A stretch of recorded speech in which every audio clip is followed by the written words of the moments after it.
Trump had the microphone, the media, and the might. But none of it mattered the moment Jasmine Crockett delivered a single sentence, one that shattered the room like glass underfoot. No theatrics, no warning. Just a calm, deadly line spoken. During a live broadcast that sent shockwaves through the House Oversight Committee and beyond. "You signed this, right?" she asked, raising a stack of official pages.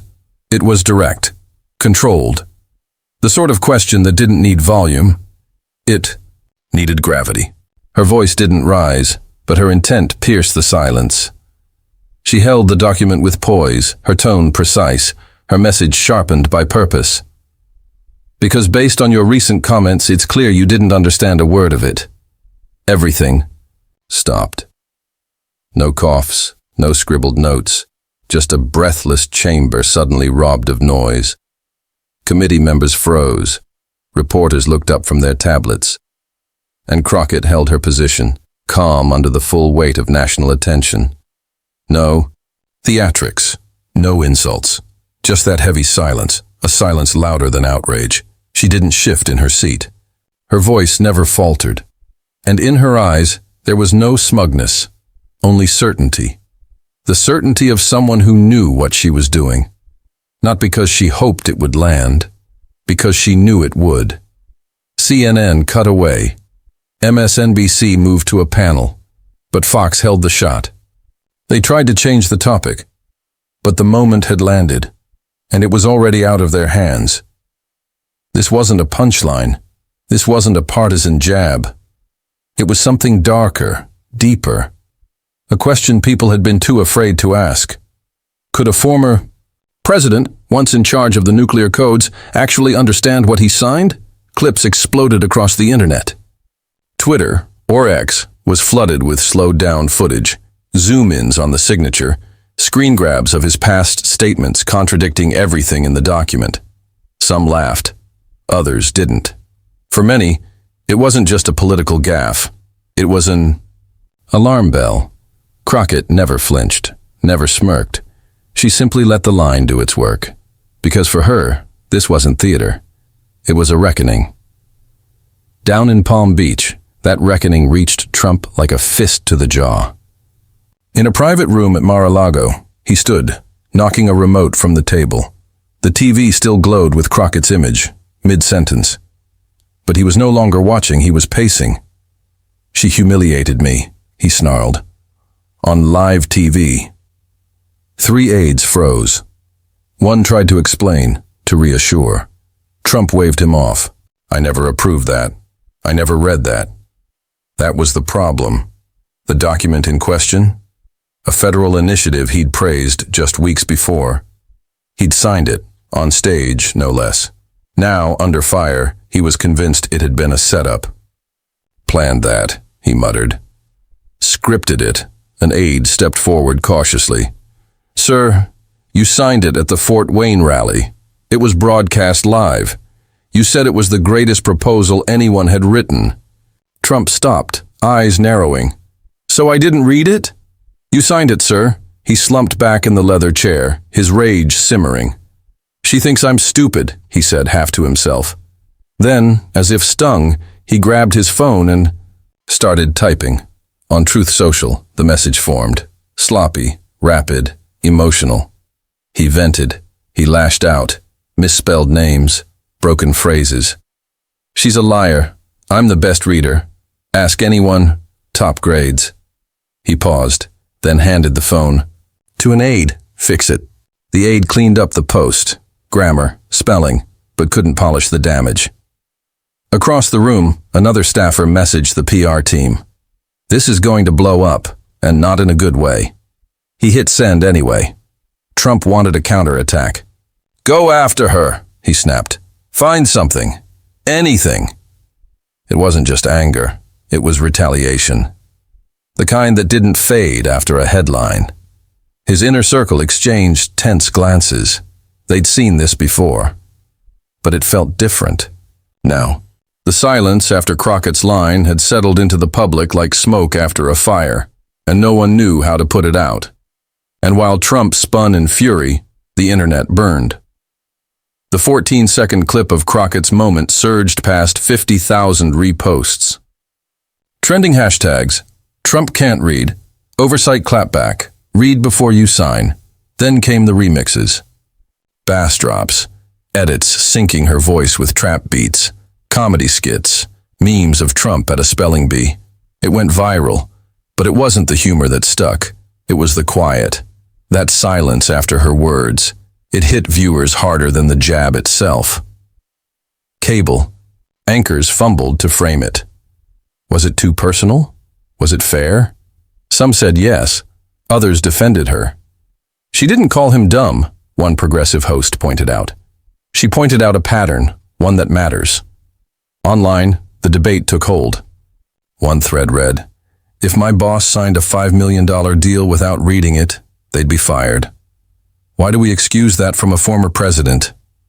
Another replied, "Because half the country just wants him to be mad while he signs. Not careful. Just loud." Crockett's words had pierced the surface and gone deeper. By midnight, the video was spliced into every nightly news segment. Was it a gaffe or a glimpse at something bigger? In Dallas, a woman named Elena watched the replay again. She wasn't a political junkie. She'd once voted for Trump. But this made her uncomfortable. Not because of what Crockett said, but because of how Trump responded, or didn't. She turned to her daughter, scrolling TikTok. "Did you see this?" Her daughter didn't even look up. "Everyone saw it, Mom," and she was right. The clip played in grocery store lines, hair salons, coffee shops. It played in group chats and Sunday school circles. Conservatives were split. Some defended. Others whispered. Maybe the man with the best words had never read them after all. And in quiet corners of the country, doubt began to whisper louder. While the viral clip kept climbing in views, the real storm was building behind closed doors at Mar-a-Lago. The next morning, Trump's core team gathered in the second-floor conference room, a cold, formal space that felt more like a boardroom than a war room. The tension was unmistakable. No one wanted to be the first to speak. "He looks unstable," said Colleen Darrow, a senior communications advisor. That post made everything worse. Spelling mistakes, the tone.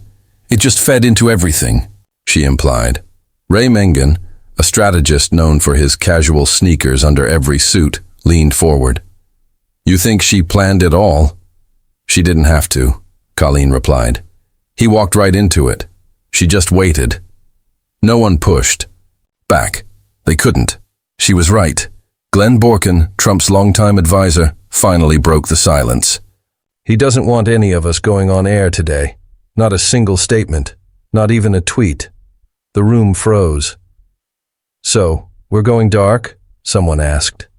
Glenn nodded. "He doesn't trust the messaging. He thinks we're not defending him hard." "Enough!" Ray ran a hand through his hair. "How are we supposed to defend something we don't even understand?" Eyes turned to Risa Feldman, their legal liaison. She looked tired, bags under her eyes, posture slouched. Her voice came out low and steady. It was a tax reform proposal. He signed it in Indiana during a private briefing. We gave him a 2-page overview. The full doc was 42 pages. "And did he read it?" Colleen asked, almost hoping for a miracle. "No," Risa answered. "Flat. Final." Silence again. They all knew this moment had been coming. They just hoped it wouldn't be public. But now it was. A strategy built on summaries and spin had finally collapsed under its own weight. Deborah Quinn, the campaign manager who rarely spoke unless it mattered, finally chimed in. "We should assume this won't be the last hit. She exposed a weakness, and now everyone knows it's there." Ray added, "He thinks someone leaked the document to her." "He's said the phrase, deep files 3 times, Glenn muttered. "He thinks she's part of a plot." That chilled the room. Because in Trump's inner circle, betrayal wasn't just a word, it was a warning. Betrayal meant exile, humiliation, or worse, retaliation. Colleen leaned back in her chair, arms crossed. "We're running a campaign for someone who..." Won't read what he signs, attacks anyone who calls it out, and posts like a teenager with a grudge. Deborah nodded. If he wants loyalty, he has it. But if he thinks that means silence, he's mistaken. The shift was subtle, but irreversible. You could feel it. Doubt wasn't a whisper anymore. It was strategy. Then one of the quiet staffers, a younger man who usually just nodded, spoke up. What happens if Crockett keeps going? If she goes on TV again? No one answered. Because they all knew, if she did, the conversation wouldn't just be about Trump.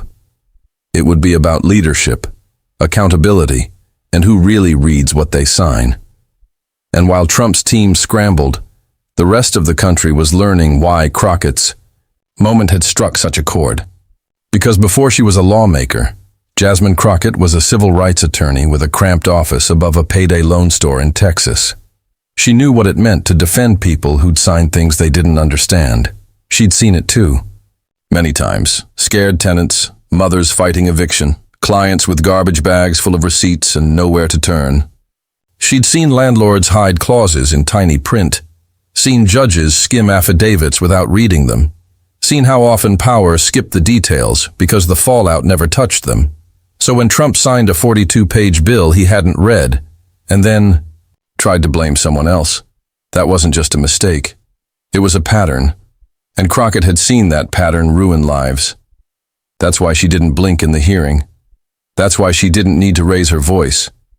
Because the stakes weren't abstract to her, they were personal. The threat started after the clip went viral. Anonymous voicemails, slurs in her inbox. One said, "You don't talk to a man like that on TV." But Crockett had heard worse, and she wasn't backing down. Because the document she held, it contained more than words. It held a contradiction. On page 19, buried in the jargon, was a reversal of protections limiting tax deductions for corporations, specifically for executive bonuses disguised as performance incentives. It expanded loopholes Trump had publicly vowed to eliminate.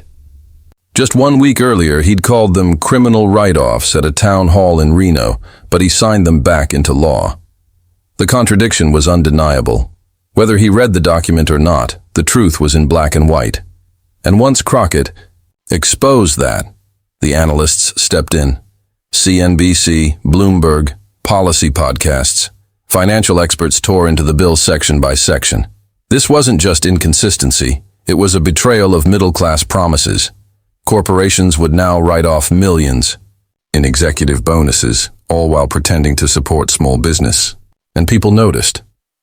In Lorain, Ohio, a landscaper named Javier watched the coverage in disbelief.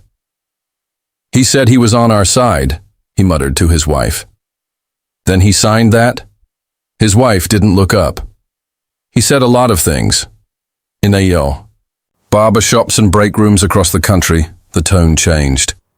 It wasn't about insults anymore. It was about trust. And what people expected from a leader. One former Trump staffer, speaking anonymously, confirmed it. "We used to rush paperwork through him. If it had a title and a summary, he'd sign it. We stopped expecting him to ask questions." And that hit people hard, because everyone, at some point, had signed something they regretted. A lease, a loan, a job offer. But Trump wasn't just any man. He was the one signing policies that shaped millions of lives. And while Trump spiraled, Crockett stayed silent. Strategic silence. No victory lap. No memes. Just discipline. And that silence spoke volumes. The backlash online took an unexpected turn. Not more anger, but quiet discomfort. In Facebook groups and local radio call-ins, the question kept coming up. What if he never understood these documents? Even conservative talk show hosts softened their tone. "I love the guy," one admitted, "but if he didn't read that..." "Bill, we've got a problem." Crockett, meanwhile, went on NPR and PBS, explaining the contents of the document, calmly, clearly. No insults, just facts. Her team released a statement.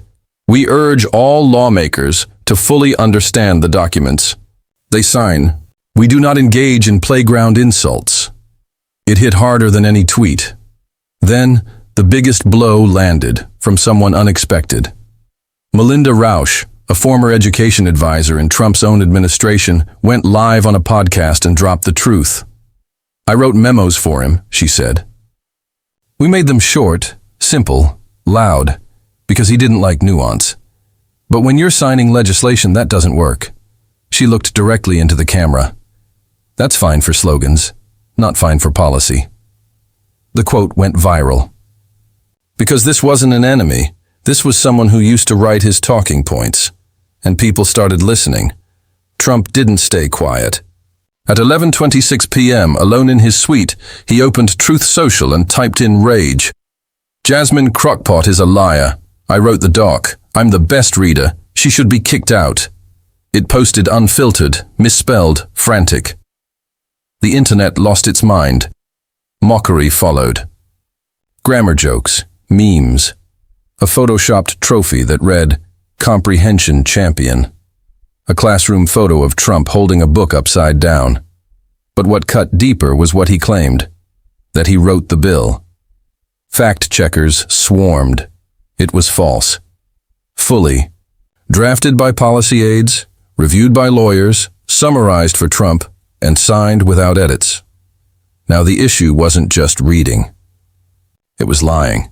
His own supporters questioned it. I love him, one said in a Facebook group. But why say you wrote it? Makes us look ridiculous. Even loyal podcasters wavered. I won't defend that post, one said on air. It made everything worse. Crockett. Still quiet.